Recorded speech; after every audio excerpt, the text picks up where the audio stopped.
why they come back after hurting you, and what you should do. Introduction. You've been hurt. Maybe it was a friend, a lover, or someone close to you. The betrayal or abandonment left scars, and healing seemed like an endless path. You focused on yourself, rebuilt, and finally, just as you started feeling strong, they reappeared. It might have been an unexpected call, a message, or just a casual attempt to rekindle what was lost. The question lingers. Why do they come back after hurting you? And more importantly, what should you do about it? In this guide, we'll explore this common emotional dilemma from a Stoic perspective. We won't seek answers in revenge or harbor resentment. Instead, we'll seek power in self-mastery, understanding, and the ability to act from a place of control. 1. The return of the hurtful. Why do they come back? 1.1.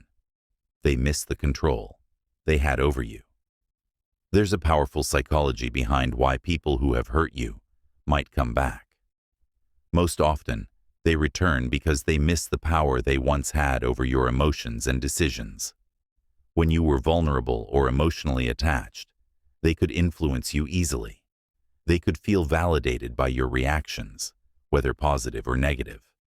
The moment you gained control of your own life and feelings, you broke free from their manipulation.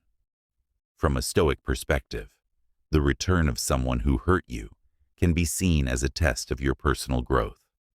Your indifference to their return is your true power. When you no longer seek validation from them, you have reached a level of emotional independence. The Stoic philosopher Epictetus once said, "No man is free who is not master of himself." 1.2. They regret the loss of you. It's natural for someone who has wronged you to regret the loss of your presence. After all, relationships offer both companionship and utility. When they see you thriving, their regret emerges, but not because they truly changed. They regret the absence of someone who once gave them value or comfort. This kind of regret isn't sincere repentance. It's a form of selfish longing for the past they lost. The Stoics' reaction to this is simple: indifference. Your worth is not defined by their perception of you. As Marcus Aurelius stated, the happiness of your life depends upon the quality of your thoughts. 1.3. They need closure for themselves, not you. Closure is often a selfish pursuit. The person who hurt you seeks resolution, not because it will benefit you, but because they want to feel at ease with their actions. They may want to smooth things over or release their own guilt, but their motives rarely align with what you need. As a Stoic, understand that closure is something you give yourself. It's the practice of recognizing that the past cannot be changed and that emotional peace comes from within, not from external validation. 1.4. They want to see if they can win you back. Some people come back because they think they can manipulate or charm you again. It might be subtle or overt, but the goal is often to rekindle what was once lost. Whether it's their ego or a deep-seated need for affection, they might test the waters to see if they can convince you to let them back in. A Stoic response to this is maintaining clarity. You must see through the motives of the other person and focus on your own well-being. As Seneca wrote, "We suffer more often in imagination than in reality." Don't let their past actions cloud your judgment now. 2.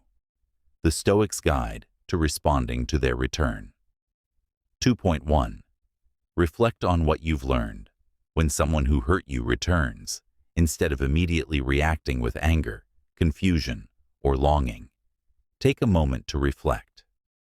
What have you learned from the past? What mistakes did you make in the relationship? How did it shape you as a person? The Stoics believe in self-reflection as a tool for growth.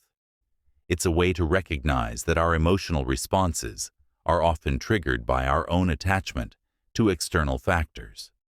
If you can detach from the past and the need for validation, you will see the situation with greater clarity. As Marcus Aurelius writes, "You have power over your mind, not outside events. Realize this, and you will find strength." 2.2. Practice emotional control.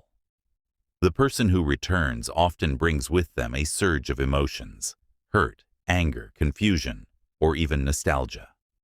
The Stoic approach is to recognize and acknowledge these emotions without letting them dictate your behavior. The goal is to maintain emotional equanimity, no matter the situation. Seneca advises, "A gem cannot be polished without friction, nor a man perfected without trials." Their return may be the friction needed for you to further refine your emotional strength. 2.3. Understand your boundaries and maintain them. Stoicism teaches us the importance of self-respect and personal boundaries. Just because someone returns doesn't mean you have to allow them back into your life. In fact, respecting yourself means not tolerating disrespect or betrayal again. Establish clear boundaries. Politely but firmly express your stance. Do not allow yourself to be manipulated or controlled by their emotional need for reconciliation. As Epictetus said, "It's not what happens to you, but how you react to it that matters." 2.4. Reject the idea of revenge or punishment. One of the most powerful aspects of Stoicism is that it frees you from the need for revenge. The person who hurt you may expect you to retaliate, but Stoicism teaches us that revenge only harms the one who seeks it. It clouds your judgment, consumes your energy, and keeps you tethered to the past. Instead, you should focus on forgiveness, not for them, but for your own peace of mind. Marcus Aurelius reminds us, "The best revenge is to be unlike him who performed the injury." 3. The power of moving on. 3.1. The strength in letting go. In a world where we are often taught to cling to relationships, possessions, and people, Stoicism presents a refreshing alternative: the power of letting go. The Stoic path doesn't require you to chase after anyone who hurts you. Instead, it teaches you to let go of attachments and focus solely on what you can control: your thoughts, actions, and responses. It's important to remember that moving on isn't about erasing the past, but about learning from it and choosing to build a future that serves your peace and growth. 3.2. Create a vision for your life without them. One of the most empowering exercises in Stoic philosophy is creating a clear vision for your life without the person who hurt you. Imagine a life filled with inner peace, growth, and fulfillment. What does that look like for you? This exercise not only helps you move on emotionally, but it also empowers you to take charge of your destiny. By focusing on your vision, you detach from the past and create an identity rooted in your own values, not in the actions of others. 3.3. Live according to your values, not their expectations.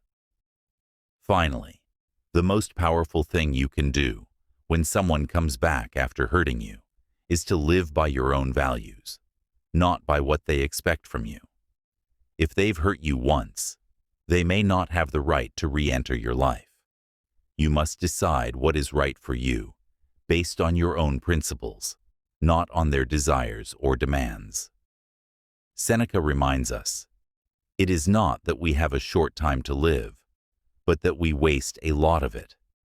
You must ensure that every moment spent is aligned with the values that bring you peace and fulfillment. Conclusion.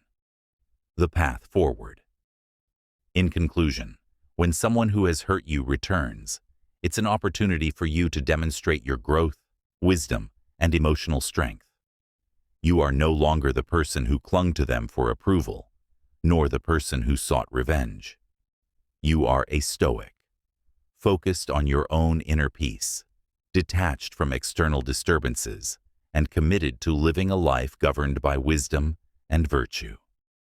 As you move forward, remember, their return is not a reflection of your worth. It is simply a reminder that you have the power to choose how to respond. Whether you choose to ignore them, move on, or set clear boundaries, always act from a place of strength and wisdom. Subscribe our channel for more videos.